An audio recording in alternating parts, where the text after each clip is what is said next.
Islamic feminism is a movement that seeks to reclaim women's rights within the framework of Islamic teachings. It's not about rejecting Islam, but about challenging patriarchal interpretations and restoring gender justice to its rightful place in the faith. This presentation will explore the historical evolution of Islamic feminism from its root in early Islam to its diverse expressions in the modern era. So, how does Islam helps in the revolutionary movement for women's rights? Islam emerged as a revolutionary force in Arabia, advocating for justice and rights for all, including women. Before Islam, women faced severe oppression, including female infanticide. So, what is infanticide? Infanticide is the intentional killing of infants or offspring. So women don't have the right to live before just because you are a woman, and some even burned their daughter alive. See how the cruelty of the society towards women and even the denial of inheritance rights. But in Islam, Islam granted women dignity, the right to own property, choose their spouse, and access education. The Prophet Muhammad, peace be upon him, actively championed women's rights, treating them as equals in faith and knowledge.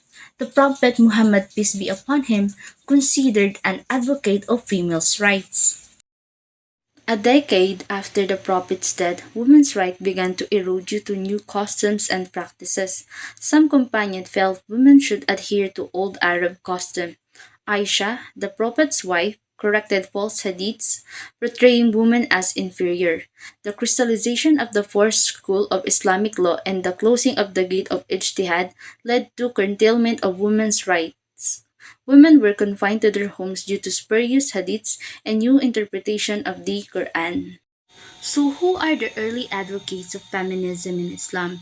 They are Sukaina bint al Hussein and Aisha bint Talha. Who are these two women? Sukaina bint al Hussein, the great granddaughter of Prophet Muhammad, peace be upon him, and Aisha bint Talha, the daughter of Caliph Abu Bakr, which rebels against the system and insisted on not veiling or wear hijab, while Sukaina bint al-Hussein demanded her husband not to take a second wife or concubines in her marriage. In Islam, a man is allowed to have two or four wives, but it also has conditions. Patriarchy became firmly embedded in Muslim societies where men and women cannot be equal and women have no place in social and political. However, a remarkable woman who fought for the emancipation and rights of the fellow women. And the first one is Nana Asmau Fudio, the daughter of Sheikh Usman bin Fudio, the jihadist, who established the Sokoto Caliphate in Nigeria, West Africa. She actively campaigned for the education of women and trained a cadre of women who became preachers and teachers of the Fulani women. And the next is Sahiri, who fought for women's emancipation in Persia, removing her veil in protest and being strangled to death in 1852. These women saw themselves as advocates for female rights within Islam, not seeking to change religion itself in the pre-modern period. Islamic feminism in modern period. Muslim women began forming associations and movements to claim their rights. In 1899, Qasim Amin, considered the father of Egyptian feminism, called for a new orientation in the treatment of women, condemned polygamy, veiling, and women's confinement as un-Islamic. At the same time, Zainab al-Fawaz put forth feminist arguments within Islamic values in Lebanon. In 1928, Nazira Zain al-Din compared veiled and non-veiled women, where non-veiled women are progressive, educated, and responsible compared to veiled women, arguing veiling was a sign of oppression framed by men who couldn't control their gaze. And lastly, Huda al-Sha'arawi, an upper-class politically active woman, was made the leader of this women nationalist movement, and in the year 1923, she founded another women association known as the Egyptian Feminist Union to cater for the rights of Egyptian women. In the same year, Huda al-Shah Arawi led a delegation of Egyptian women to a meeting of the International Union of Women in Rome. Upon her return from the meeting, she publicly unveiled, signaling a new era in the fight for women's rights in the garb of feminism and feminist movement. Islamic feminist writers and scholars. Many women projected their thoughts through writing in journals and papers.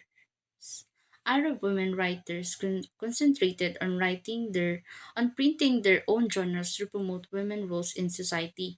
From the 1980s, Muslim women scholars interpreted Quranic verses challenging the patriarchal interpretations. The first is Fatima Mernisi, reputed hadiths that portrayed women as incapable of governing and criticized earlier Muslim scholars' views on women. Asha Dijavar scanned Muslim historical heritage to highlight women's empowerment in Islam. She reevaluates of women roles. Dijavar examined the roles of the Prophet wives, emphasizing their importance as counselors, advisors, and key figures in the early Muslim community rather than just secluded harem members. And of course, the recognition of Khadija. She stresses Khadija's role as the first believer and supporter of the Prophet, noting how her death significantly impacted him. Nawal il Saadawi, an Egyptian feminist writer, views writing as a form of rebellion against injustice perpetrated in the name of religion, morals, or love. El Saadawi sees writing as a weapon against the political and ideological mission of religion. Islamic feminist writers and scholars. Many women projected their thoughts through writing in journals and papers.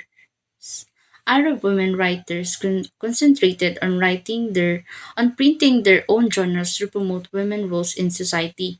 From the 1980s, Muslim women scholars interpreted Quranic verses challenging the patriarchal interpretations.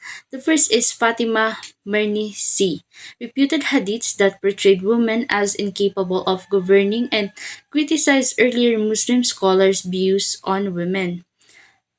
Asha Dijavar scanned Muslim historical heritage to highlight women's empowerment in Islam.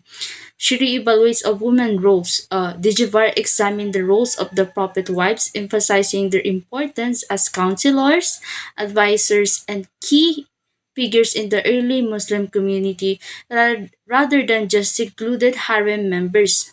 And of course, the recognition of Khadija.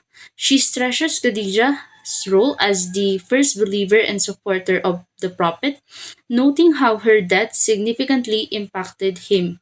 Nawal il Saadawi, an Egyptian feminist writer, views writing as a form of rebellion against injustice perpetrated in the name of religion, morals, or love. El Saadawi sees writing as a weapon against the political and ideological mission of religion. Amina Wadud advocates for a rereading and gender reinterpretation of the Quran, prioritizing the holy text over the Hadith or the Sunnah in reinterpretation that Islam supports gender equality. Wadud emphasized examining the Quran's words in the light of its recognizing its universal message and respective of time and gender.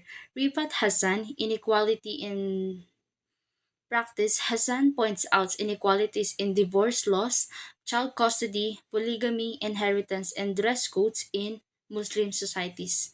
Equality in Islam. She emphasized that men and women are created equal by God, but Muslim societies have made them unequal.